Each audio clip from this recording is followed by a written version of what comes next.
Friends, Rajasthan board के 2025 के 10th और 12th के एग्जाम 6 मार्च मतलब कि आज से स्टार्ट हो चुके हैं। दोस्तों, अब आपको कमर कस लेनी चाहिए क्योंकि राजस्थान बोर्ड भारत के जितने भी बोर्ड है एग्जाम है उसमें राजस्थान बोर्ड का जो एग्जाम है वो सबसे टफेस्ट बोर्ड एग्जाम में से एक है। दोस्तों, हमें नोटिफिकेशन आया था और यह भी आया है कि इनकी साइट पे दिया राजस्थान बोर्ड की कि आपको अनैतिक साधन कभी नहीं ले जाने हैं, न में नकल करनी है और इन सबसे बचना है। प्लस हमें को गैजेट से एग्जाम में नहीं ले जाना है। दोस्तों, इस दौरान एग्जाम के दौरान बीच में होलिका का त्योहार भी है, तो दोस्तों इस त्योहारों के दौरान ही हमारे एग्जाम भी चलता रहेगा। दोस्तों, एग्जाम के बीच में थोड़ा माइंड फ्रेश भी जरूरी है। दोस्तों, ऐसे त्योहार हमारे मन को प्रफुल्लित करते हैं, तो ये दोस्तों जरूरी है। तो इन्हीं के बीच में, हमारे त्योहारों के बीच में ये सब होता रहेगा और एग्जाम भी आएंगे।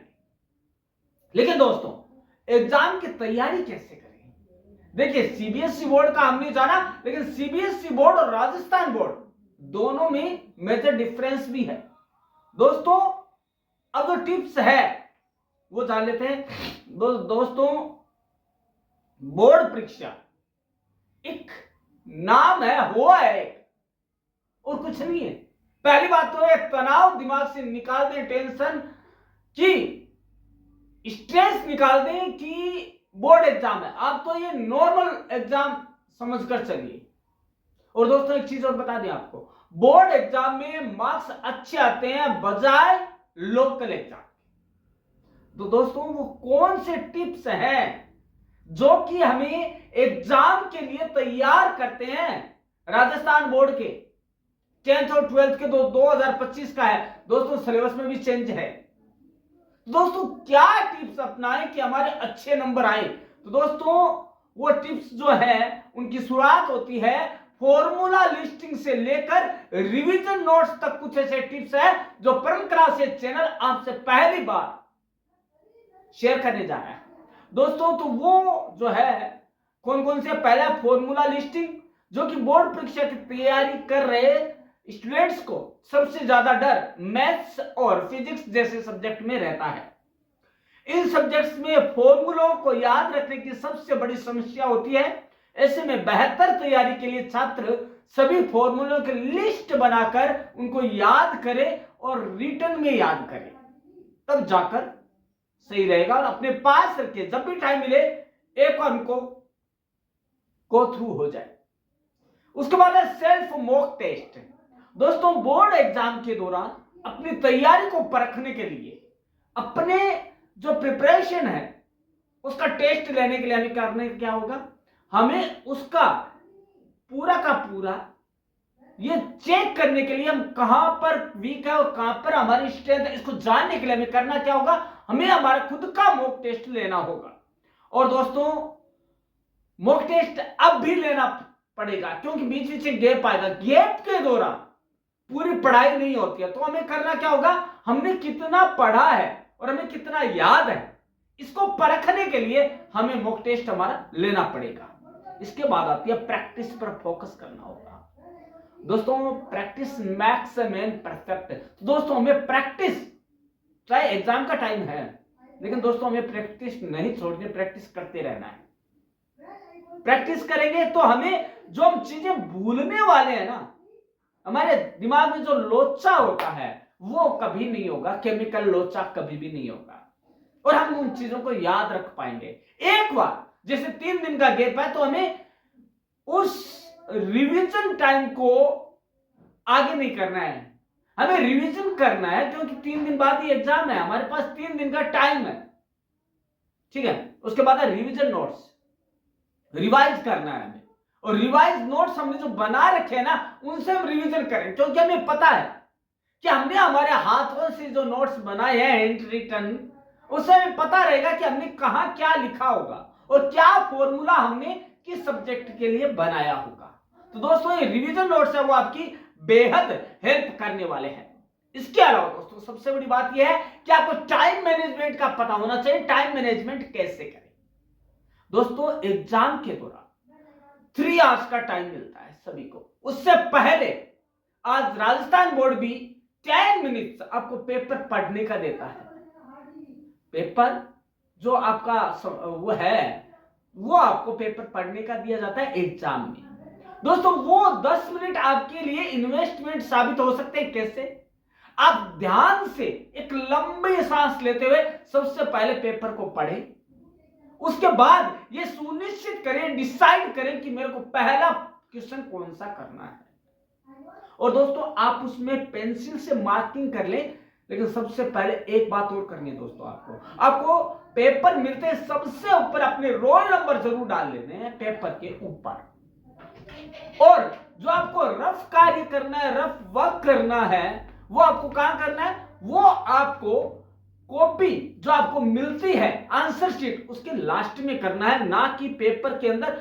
ये अनफेयर मींस माना जा सकता है दोस्तों। इसके अलावा हम आपको बता देते हैं कि आपका जो 10 मिनट्स है उसमें आप फर्स्ट सेकंड थर्ड ये कर लें कि कौन सा क्वेश्चन मेरे को कब करना है। तो दोस्तों पेंसिल से मार्क करने के बाद अब आप सुनिश्चित हो गए हैं कि आपको पेपर और आपका 10 मिनट भी पूरा हुआ है, आपको अब पेपर की ओर बढ़ जाना है। और दोस्तों लेकिन एक चीज बता दें आपको, जो वर्ड लिमिट है उससे आगे नहीं जाना है। नंबर 1, जो वर्ड लिमिट दी हुई है वो आपको एग्जाम उसी में करना है, जैसे 25 वर्ड्स है उसी में लिखना है। दूसरी बात एक जो हम आपको बताने वाले हैं वो है कि आपको ज्यादा ग्राफिकल और ज्यादा पिक्चर्स यदि उसमें मांगा गया है, या कोई इस टाइप के कोई ग्राफिकल्स या कोई टेबुलेशन फॉर्म में आंसर मांगा गया तो आप दीजिए, उससे नंबर अच्छे आएंगे। एक क्वेश्चन, आपको कभी भी क्वेश्चन छोड़कर नहीं आना है, कोई भी आपको करना जरूर है। दोस्तों कई बार क्या होता है, जो आपको लग रहा है कि टफेस्ट क्वेश्चन है, लेकिन दोस्तों वो कई बार इजी होता है और आप नहीं करते हैं तो बाद में पछतावा रहता है। लेकिन दोस्तों एक चीज और बता दूं मैं आपको कि आपने जो पहली बार सोचा है ना कि ये आंसर है, कभी आप उससे फिरे नहीं, आपको वही लिखना है जो आपके दिमाग में पहली बार आया। और अगली बात जो सबसे महत्वपूर्ण है, न तो आप एग्जाम में इधर उधर ताक झांक करें, न किसी से पूछें। दोस्तों इसमें आपका ही नुकसान, एक तो आपका टाइम जाया होगा, दूसरा आप अनफेयर मींस में यदि पकड़े गए तो 3 साल तक कोई एग्जाम नहीं दे पाएंगे। दोस्तों ये छोटी छोटी बातें हैं जो 10th और 12th के स्टूडेंट्स कई बार नजरअंदाज कर देते हैं।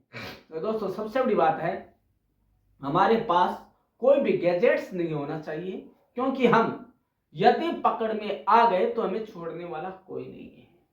दोस्तों हमें हमारा ध्यान पूरा फोकस करना है एग्जाम के ऊपर। और एक लास्ट बट नॉट लीस्ट एक सबसे महत्वपूर्ण बात यह है, जब आप एग्जाम सेंटर में जा रहे हैं उससे आधा घंटे पहले पढ़ाई के बारे में सोचना छोड़ दें और किससे, अपने दोस्त से नए टॉपिक पे बात ना करें, क्योंकि इससे क्या होगा, अरे यार ये तो मैंने पढ़ा ही नहीं, स्ट्रेस हो जाएगा और आपका जो पेपर अच्छा होने वाला है वो बिगड़ जाएगा। तो दोस्तों आप सभी से निवेदन है कि आप एग्जाम देते समय जा रहे हैं एग्जाम हॉल में, उससे पहले स्ट्रेस फ्री होकर जाएं और आप दोस्तों से बात करें, लेकिन सेम डे एग्जाम पर बात ना करें, क्योंकि जिस टॉपिक्स को आपने पढ़ा नहीं और यदि वही टॉपिक आप वहां पे डिस्कस कर रहे हैं तो आपके दिमाग में लोचा हो सकता है और आपने जो पढ़ा है वो आप भूल कर और हमेशा हमेशा के लिए आपने जो सोचा है वो कभी नहीं कर पाएंगे। दोस्तों ये थे टिप्स जो आपको परम क्लासेस चैनल ने सबसे पहले बताए। दोस्तों एक बार फिर से best of luck, best wishes for your exams. And दोस्तों कल मिलेंगे ऐसे एक नए टॉपिक के साथ, तब तक के लिए देखते रहेगा परम क्लासेस चैनल और जानते रहिएगा कि आरबीएससी बोर्ड का एग्जाम देते समय कौन कौन से टिप्स होने चाहिए सक्सेस के। धन्यवाद दोस्तों।